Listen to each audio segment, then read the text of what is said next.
सुनिए, आप अक्सर ये महसूस करते होंगे कि जैसे ही जीवन में कोई नई योजना जन्म लेती है, कोई नया संबंध शुरू होता है या कोई नया अवसर सामने आता है, आप उसे तुरंत किसी के साथ साझा करना चाहते हैं। आपको लगता है कि बांटने से बात हल्की हो जाएगी, खुशी और बढ़ जाएगी, मन को संतोष मिलेगा। पर कभी ठहर कर यह भी देखिए कि क्या हर उगती हुई चीज को तुरंत उजाले में ले जाना उचित है? हर शुरुआत की घोषणा की आवश्यकता नहीं होती। कुछ चीजें जितनी शांत रहती हैं, उतनी ही मजबूत बनती हैं। मनुष्य के भीतर एक गहरी बेचैनी होती है मान्यता पाने की।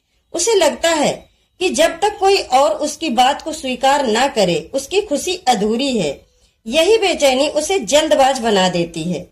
यह बीज बोते ही पेड़ की कल्पना सबको दिखाने लगता है। वह सपना देखते ही परिणाम की चर्चा करने लगता है।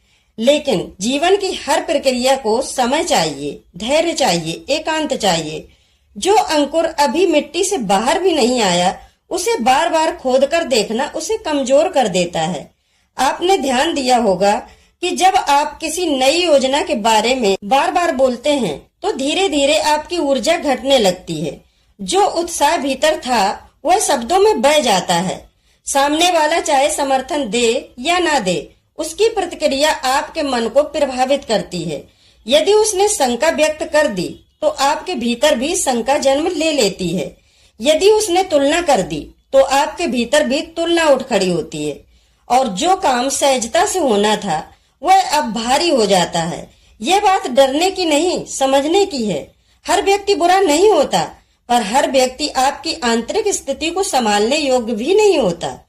कुछ लोग आपकी प्रगति से प्रेरित होंगे, कुछ उदासीन रहेंगे और कुछ अनजाने में ही अपने संदेह या ईर्ष्या का स्पर्श आपके मन में छोड़ देंगे। ये सब जानबूझकर नहीं होता, पर प्रभाव बहुत गहरा पड़ता है। इसलिए विवेक यही कहता है कि जो भी प्रारंभिक अवस्था में है, उसे अनावश्यक चर्चा से बचाइए। धीरे चलिए, गहराई से जिए, कम बोलिए और अधिक कीजिए। तब आप पाएंगे कि आपके जीवन की दिशा बदल गई है, आपके भीतर स्थिरता आ गई है और बाहर की परिस्थितियां आपको उतना प्रभावित नहीं करती। यही संतुलन है, यही परिपक्वता है, यही सच्ची आंतरिक सुरक्षा है। तो मिलते हैं दोस्तों एक और गहरे विषय के साथ अगले वीडियो में। तब तक के लिए नमस्कार।